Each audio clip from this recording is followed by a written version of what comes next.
Fala galera, quinta-feira mais um episódio do nosso podcast, que a gente ficou algumas semanas afastado. A gente teve ali, a gente foi no Rio Grande do Sul ajudar, né? Então a gente teve, ficou impossibilitado da gente fazer o nosso programa lá. E Pachá Media Studios está fazendo uma reforma também para melhorar lá o estúdio, toda aquela estrutura. Daqui a pouco a gente está de volta lá, mas a gente não poderia deixar de passar mais uma semana sem o nosso podcast. E hoje a gente vai fazer gravado, não é ao vivo, beleza, galera? Mas a gente vai falar. Até porque essa semana, né? Essa semana a gente teve várias notícias boas aí, não só para o mundo do tiro, mas para o nosso país, né? Para a nossa democracia. Primeiro eu queria deixar claro que quando a gente fala de política, de democracia, de articulação política, de votação, a gente não está falando de jogo de futebol, tá? O que eu quero dizer com isso? Não é uma competição, não é um que ganha, outro que perde, isso não existe no mundo da política, da democracia, pelo menos é assim que eu vejo. A gente avança em algumas pautas, a gente regride em outras ali, coisas boas para o nosso mundo, coisas ruins para o nosso mundo, mas isso ele não tem que ser comemorado, nem a gente tem que tripudiar, até porque a gente precisa entender que para que a gente consiga continuar avançando, a gente precisa aumentar o diálogo com a base do governo. Isso é inevitável, né? Tanto o centro quanto a base, eles foram importantíssimos para a aprovação do PL 206, por exemplo, que foi ali quase que o encerramento do decreto da vingança, que vai trazer a normalidade jurídica, pelo menos um pouco de segurança jurídica para a gente poder avançar. A gente vai falar bastante disso ali. Mas o recado que eu quero dar, gente, não é hora de tripudiar, a gente tem muito a avançar ainda. Eu acho que a gente tem que ficar feliz, sim, com esse avanço na pauta, a gente tem que ficar muito feliz, parabenizar os responsáveis, e aí eu parabenizo a todos os deputados nessa articulação, nenhum nem outro. Marcos Polon foi importantíssimo, Ismael Alexandrino, Paulo Belli, todo mundo, cara, todo mundo que se dedicou à pauta, que conversou com outro deputado, que conseguiu convencer, que trouxe parte do centro, parte da base para o meio da discussão, e foi uma decisão extremamente sensata na Câmara dos Deputados. Por quê? Voltamos a falar do tiro, né? O tiro esportivo, nosso esporte, ele foi responsável em 2022 por atingir 4,8% do PIB, gerando quase 3 milhões de emprego. E a gente, numa canetada, a gente, numa questão política, viu esse mercado encolher, viu pessoas sendo mandadas embora, a gente está vendo déficit de bilhões aí sendo somado pelo governo, né, por esse desgoverno, e aí eu vou falar assim, pela falta de competência em gestão. A gente está vendo os nossos direitos e liberdades sendo atacados, e a gente conseguiu se manter rígido e avançar na pauta. Então, é importante que a gente consiga manter o diálogo, manter a serenidade, manter a tranquilidade, entender que a gente precisa avançar muito, tá longe, muito longe do que a gente quer, mas a gente conquistou muito mais do que a gente imaginava, tá? Só a questão do distanciamento de clubes de loja fechava mais de 90% dos clubes do Brasil, além de trazer insegurança para aqueles que não se colocavam naquela questão legal, né? Hoje aquele clube A ficaria afastado de 1 quilômetro de escolas ou entidades de ensino, mas nada impediria, né, não tinha nenhum tipo de impedimento, que se uma escola se colocasse ali do lado, se aquele clube não tivesse que encerrar as suas operações. Então essa insegurança jurídica que permeava, isso tudo ainda, né, pode acontecer em janeiro. A gente está torcendo para que isso seja aprovado no Senado, e eu torço ainda para um momento de sensatez do próprio governo, para que a gente veja o decreto ser mudado, que veja tudo isso ser afetado, em que pese a gente já ter legislações municipais aprovadas em vários municípios do Brasil, e a gente entender ali que a competência seja do município, enfim, mas a gente precisa que isso avance mais rápido para trazer segurança jurídica. Não existe negócio, né? Não existe empresa, não existe nenhum tipo de associação que a gente consiga avançar sem segurança jurídica.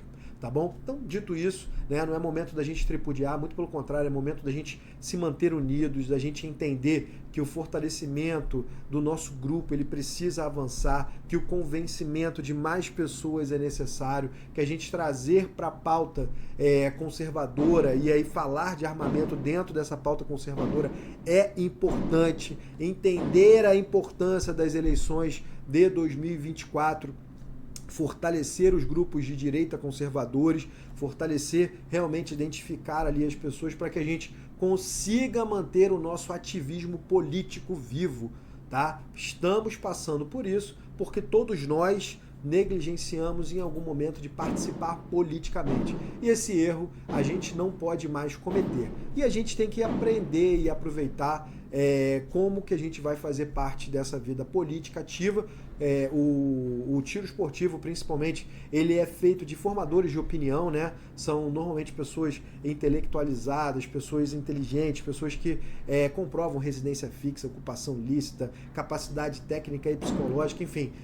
O atirador esportivo ele acaba sendo uma categoria testada de algumas formas, então a gente acaba formando opinião.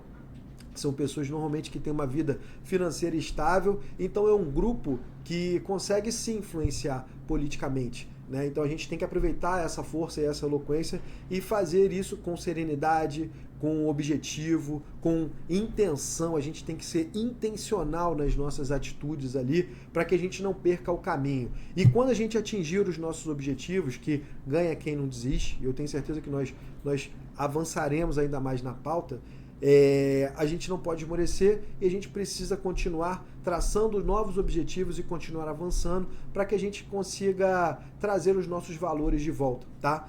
Os valores muito defendidos aí pela pauta conservadora, né? Deus, pátria, família e liberdade são valores que a gente precisa defender todos os dias. Mas, voltando aqui para a gente falar do tiro esportivo, o decreto 206, o PDL, né, o projeto de decreto legislativo, ele foi aprovado. O que é um PDL, Marcelo? O que é um PDL? Ele é um projeto de decreto legislativo, o qual susta os efeitos de algumas partes do decreto. E aí o primeiro ponto que a gente tem que deixar claro, mas seria bom se revogasse tudo. Não seria, porque vocês lembram de quanto tempo que demorou para o decreto sair, para as portarias sair, para as instruções normativas sair, e a gente agora voltar a oxigenar o esporte. Então não seria bom que um decreto seja alterado por completo e que a gente precisasse dessas normas infra para regulamentar e voltar a andar. Esses pontos específicos, obviamente, que a gente precisa mudar muito, ainda tem muita coisa para a gente lutar, que eu não vou ficar dando gancho aqui, vou tratar só desses assuntos, que foi uma vitória muito importante, mas esses pontos específicos vão trazer um pouco mais de tranquilidade, tá? Marcelo, ainda falta porte de trânsito, cara, falta muita coisa, mas não é momento, a gente não vai conseguir isso agora e a gente precisa buscar, depois de avançarmos nessa pauta, de trazermos, a gente conseguir afagar um pouquinho ali os ânimos de todo mundo que vive disso, que é atleta, enfim, que está nessa situação, a gente conseguir avançar. É exatamente o que eu falei. A gente precisa se manter unido, a gente precisa se manter forte, a gente precisa se manter ideologicamente motivados para que a gente consiga conquistar não só esses, mas outros direitos. E aí, vamos falar um pouquinho do decreto. Então, o PDL ele visa sustar partes do decreto, né? E ficou em algumas questões bem simples ali. A principal é o distanciamento entre clubes e escolas, né? Houve ali um entendimento, esses 4 pontos, mas esse para mim foi o principal.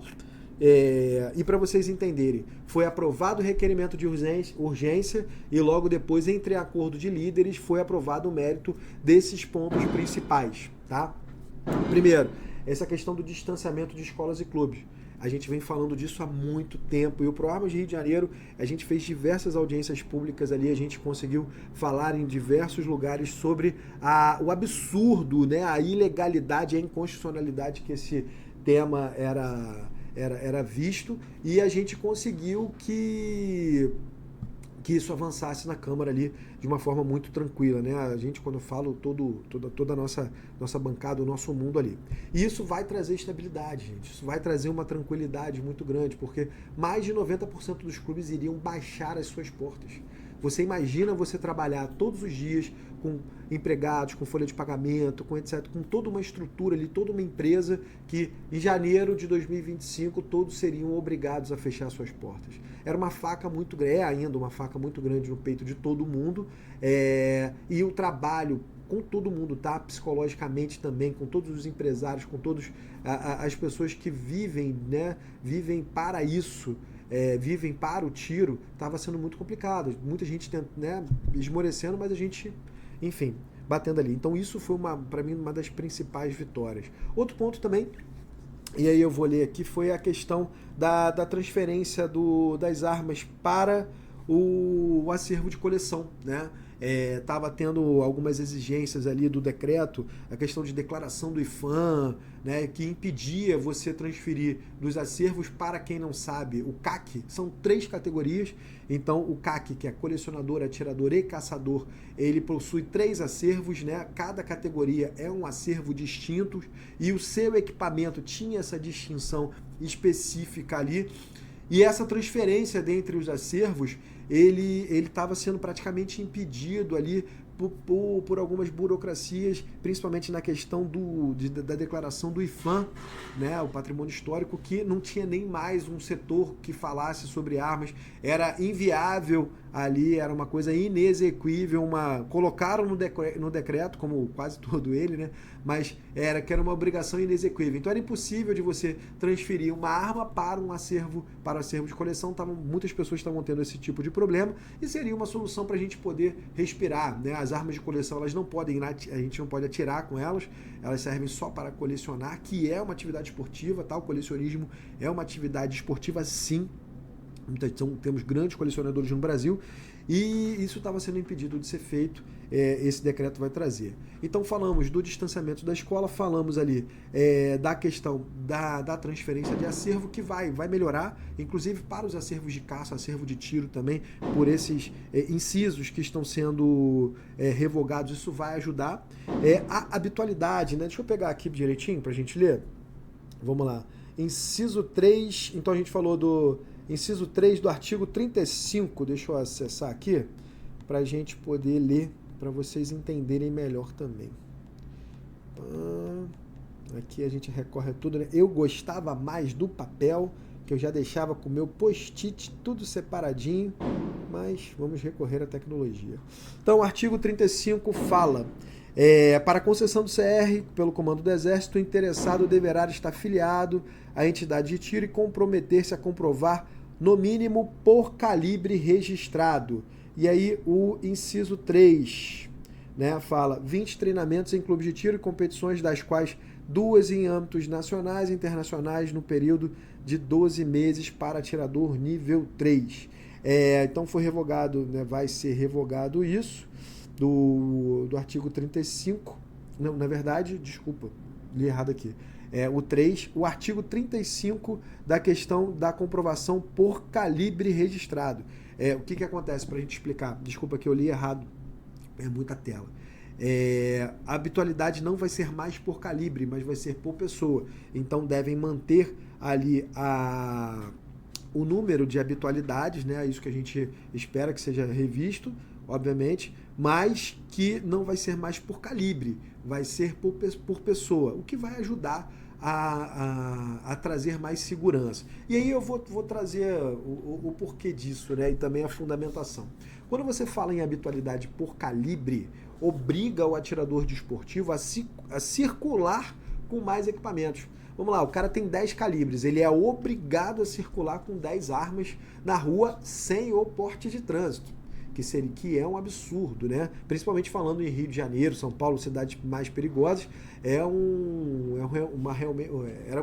estava sendo uma aventura, né? Uma questão muito, muito difícil ali.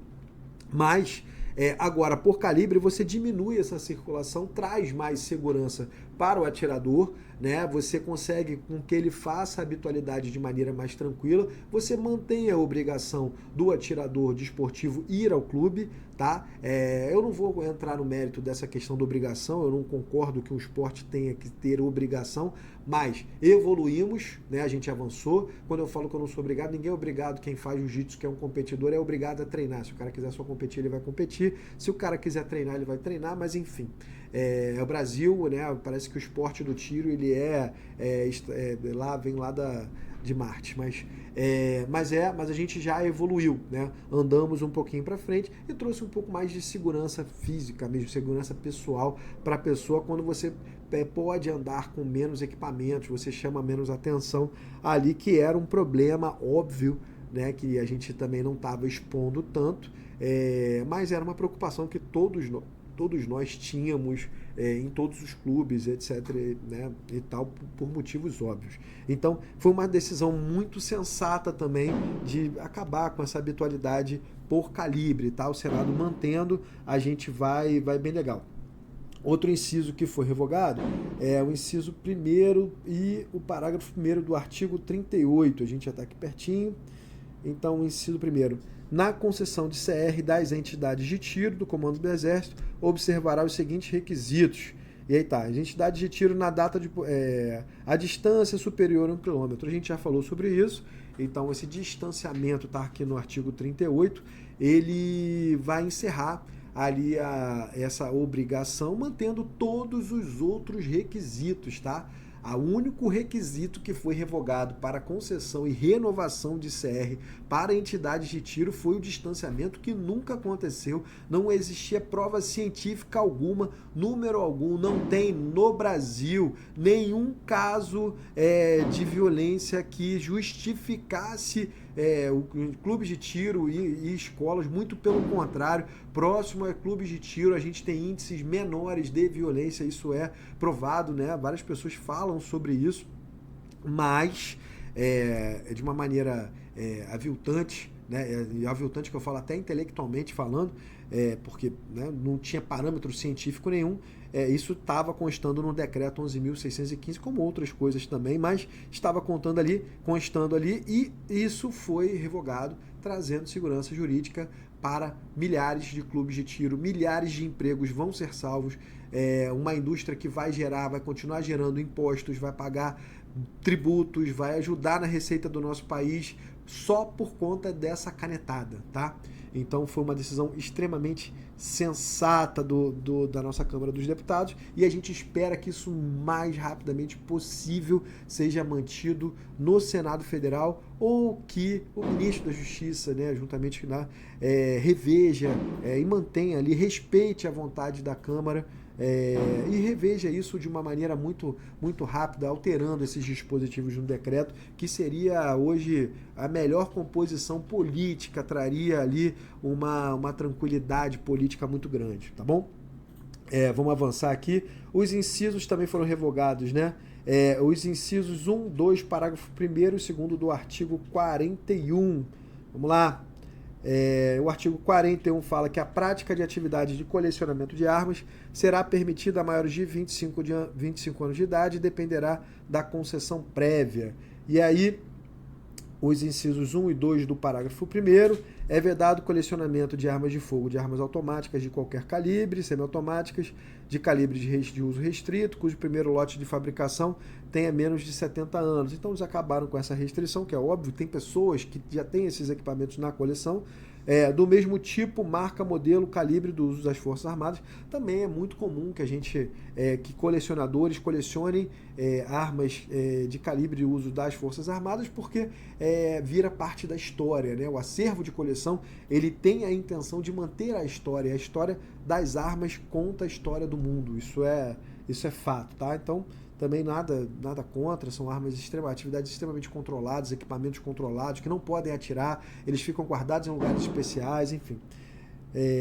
Inciso 1 e 2 e o parágrafo 2º. A atividade de colecionamento poderá ser exercida por pessoa jurídica qualificada como museu, na forma prevista de ato conjunto do presidente do Instituto Brasileiro de Museus e do Comandante do Exército, e dependerá de expedição prévia de CR nos termos do parágrafo 3º do artigo 31. Também acabou, está acabando com isso aí e vai voltar a permitir que as pessoas jurídicas voltem a ter atividade de coleção. Pelo que eu entendi, vamos ver o que vai vir ainda, não vou comentar sobre isso. Também não tem muito o que falar, né? E lá no parágrafo 1º do artigo 79, vamos lá. Parágrafo 1º do artigo 79. 79. Proprietário que até a data de entrada em vigor deste decreto tiver adquirido considerada arma restrita, poderá com ela dividir. É vedada a destinação da arma de fogo restrita para atividade diversa daquela declarada por ocasião da aquisição. Esse dispositivo aqui estava impedindo que pessoas, inclusive que tinham armas no Sinarme para defesa pessoal, transferissem para o seu acervo de tiro, e isso geraria uma insegurança, né? Se a gente não trocasse, se não tivesse a previsão de ver a questão dos calibres e tal, que é uma coisa que eu ainda tenho esperança da gente voltar a uma normalidade mundial. O Brasil é inserido no mundo do tiro, né? De maneira mundial, temos vários atiradores ali a níveis mundiais, e ter 9mm considerado calibre restrito é uma imbecilidade do tamanho do mundo. Ter uma 70-22 considerada com calibre restrito é uma imbecilidade do tamanho do mundo, mas isso é mais para frente. Mas esse dispositivo também impedia que as pessoas trocassem. Eu comprei a arma para o acervo de tiro, quero usar no meu acervo de caça. Aquilo ali estava impedindo, né? Estava impedindo essa transferência de acervo e atrapalhava ali na gestão do acervo da pessoa com as novas restrições. Seria o mínimo exigível possível, né? Pessoas às vezes que tinham armas no Sinarme de calibre restrito, uma calibre 12 semiautomática, que quisessem transferir para o seu acervo de caça. Né? Tinha aquela arma para defesa pessoal, calibre 12 semiautomática foi uma arma considerada de calibre permitido durante muito tempo, e hoje é uma arma de calibre restrito. Então a possibilidade de você transferir para o acervo de caça, para fazer o manejo da fauna exótica de uma maneira muito tranquila. Isso estava sendo impeditivo também.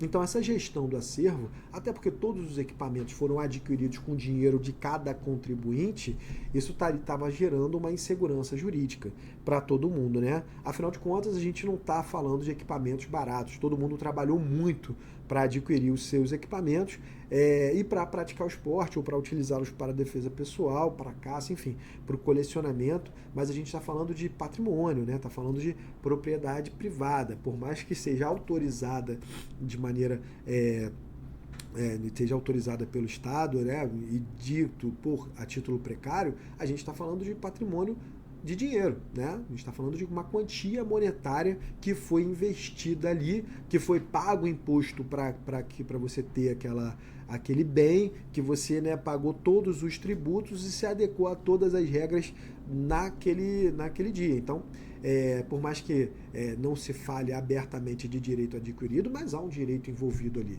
Né? Um direito àquela propriedade, aquele bem, o direito do seu trabalho, do tempo que você gastou trabalhando para adquirir aquele patrimônio, para fazer aquele investimento, e de repente numa canetada por uma vontade política e ideológica que não é a vontade do legislativo, né? Não foi aprovado por 513 deputados, por 81 senadores, uma mudança de governo chegou. Opa, agora eu não quero que você tenha isso, sem alteração legal.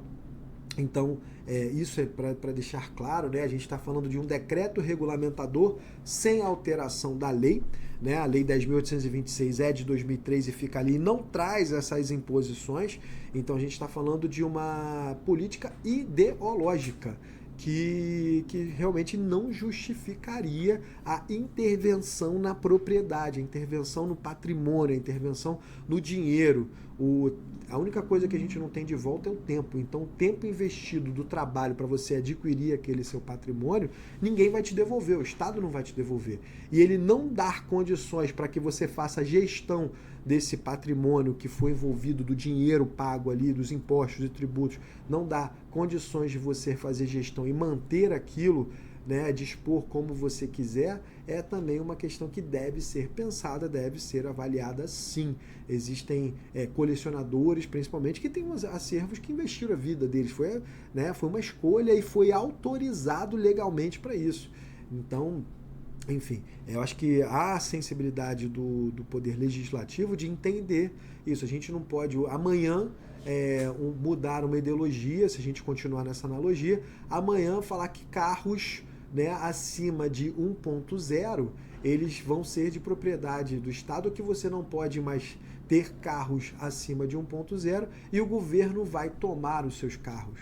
Né? Se a gente mantiver essa distância da normalidade, da lógica, do senso comum, a gente vai estar permitindo que outras coisas sejam feitas de maneira assodada pelo Poder Executivo. O Poder Executivo não pode, ele não foi eleito para criar leis, né? Ele não foi eleito para criar esse tipo de imposição, ele foi feito para gerir, né, o orçamento, executar leis que já estão no nosso ordenamento político e jurídico, né? Então eles têm que executar essas leis e não por vontades ideológicas mudar. Isso não é democracia, tá? Então, essa construção de raciocínio do senso comum é uma coisa que a gente tem que fazer esse exercício diário. E quando a gente fala de arma de fogo, a gente tem que falar de um bem. É um bem inanimado, é como se fosse um tablet, como se fosse um computador, um carro, é um bem. E a gente tem que fazer a mesma analogia. E é isso que a gente defende, que quando que a gente não fala só de armas, a gente fala de liberdade, a gente fala sobre isso. Por quê? Se a gente permitir que essa intervenção ocorra nas armas de fogo, a gente indiretamente está permitindo que isso ocorra em outros bens, né, em outros tipos de patrimônio. Então a gente tem que fazer esse raciocínio, internalizar. A arma é um objeto inanimado, é um bem que foi adquirido legalmente, as pessoas tiveram autorização, passaram pelos crivos legais impostos pela Lei 10.826, tiveram autorização de compra, adquiriram, pagaram os impostos devidos ali, tem uma estabilidade, pagaram as taxas referentes para que eles possam usar da maneira que a lei determina aqueles equipamentos, e a gente não pode mudar as regras do jogo no meio do caminho. Isso é do senso comum. É o mínimo que se espera de uma democracia, você ter essa segurança jurídica de você dispor do seu patrimônio, daquele dinheiro que você trabalhou, né, de maneira muito forte, para você dispor da maneira com que você pense que é certa dentro da legalidade. Ninguém está falando aqui de ilegalidade, tá? Estamos sempre tratando dos parâmetros que a lei traz, beleza? E além, né, então esses foram os principais pontos aqui do PDL, o acordo que ficou sobre isso, né, do PDL 206, que foi já aprovado na Câmara, no mérito, né, foi aprovado a urgência, aprovado no mérito, já foi encaminhado para o Senado, já há um trabalho no Senado Federal para que a gente consiga essa urgência também. São pontos que parecem ser consenso também com todo o Congresso Nacional, no Senado Federal também, pelo que a gente está ouvindo ali, é um consenso e que vai sim trazer uma estabilidade muito grande para a gente. E aí a gente já faz aquele apelo para todo mundo. Cara, já liga para o seu senador, já bate um papo com ele, já fala sobre o assunto, já vamos acompanhar a tramitação, a representatividade, a participação política, a nossa pressão é necessária para que isso ocorra de uma maneira muito tranquila, tá? Vamos comemorar também duas coisinhas que aconteceram no mesmo dia, né? Comemorar, como eu digo, ficarmos felizes, mas sem a gente fazer, que foi a derrubada do veto, né, no Congresso, né, Nacional, tanto já foram da questão das saidinhas dos presos, tivemos a derrubada do veto que se deu por 314 votos a 126 na Câmara, com 2 abstenções, e no Senado 52 votos a 11 no Senado Federal. Então tivemos lá, já o Congresso já votou a derrubada do veto, né? Quando há uma derrubada do veto, é bicameral, é um processo legislativo que se fala sobre isso, e aí já teve a questão da saidinha dos presos, que foi uma pauta trazida pelo movimento conservador também, mostrando ali o poder de articulação, mostrando toda a conversa envolvida. E aí já me assusta, né, que parece, né, vi uma notícia, espero que isso não ocorra, que o STF já vai mitigar os efeitos dessa votação, né, da decisão do Congresso Nacional, que é soberana. Isso me assusta muito, porque, volto a falar, 11 pessoas não podem decidir numa canetada depois de que foi passado pelo poder competente em fazer esse tipo de veto, em legislar. São 513 deputados e 81 senadores. Se o STF continuar legislando dessa forma, a gente não precisa mais do poder legislativo. Então, independente das vontades pessoais e ideológicas, devemos respeitar a vontade do Congresso Nacional, das pessoas que tiveram voto para nos representar e fazer o entendimento. Eu tenho minhas ressalvas quanto a isso também, mas é uma decisão unânime do Congresso, né? Foi lá, 314 votos a 126 na Câmara, de 513 deputados, e 52 votos a 11 no Senado Federal. Foi uma votação expressiva, um voto expressivo ali. Então a gente precisa ver. Uma outra pauta aqui também foi, né, que aí eu estou falando desses outros assuntos para a gente poder contextualizar a força que a bancada conservadora e a importância do diálogo, como que se trouxe o centro, como que parte da base do governo também está insatisfeita com algumas atitudes, e isso tem deixado claro, tem ficado muito claro com a falta de gestão que o governo tem falando, foi a manutenção do veto que barrou a criminalização de fake news, né, o que é mantido. A questão, né, o texto ele fala da lei que tipificava essa questão do fake news. O problema não é essa tipificação, né? Existem crimes contra a honra, crimes que já estão tipificados no Código no Código Penal. Já estão ali tipificados, né? Ameaça, injúria, calúnia, enfim, e outros crimes afins que estão tipificados no Código Penal. Então já há um regramento para isso. Quando a gente fala nessa legislação de crime de fake news, ele usa a palavra falar o que não é verdade quando sabe que é verdade, alguma coisa nesse sentido. Enfim, alguém vai dizer o que é verdade e o que é mentira. Alguém vai dizer o que é fato e o que não é. E a gente tem acompanhado na nossa história recente que a verdade tem sido mudada por poucas pessoas. Fatos que ocorreram, né? Pessoas às vezes estão narrando fatos ali e alguma meia dúzia de gente, a STF fala que aquilo é mentira e acaba penalizando, inclusive, com cerceamento de liberdade, por pessoas simplesmente dizerem ou mostrarem a sua irresignação com algumas coisas que estão acontecendo, que faz parte da democracia, a crítica, né, faz parte da democracia, ou simplesmente alterarem a realidade dos fatos a seu favor e aquilo ali também ser penalizado. Então foi um grande avanço, espero que o ativismo judicial com a manutenção do veto desse tipo, né, de crime que seja respeitado pela Suprema Corte, até porque a normalidade democrática é tudo que a gente espera, que as instituições voltem simplesmente a fazer o seu papel e a gente respeite a vontade do legislativo, né, que o judiciário respeite, que não faça essas intervenções para que o nosso Brasil cresça. O que a gente quer é paz, é tranquilidade, é segurança jurídica, saber o que é certo e o que é errado, ter parâmetros, até onde a gente pode ir para que a gente consiga avançar.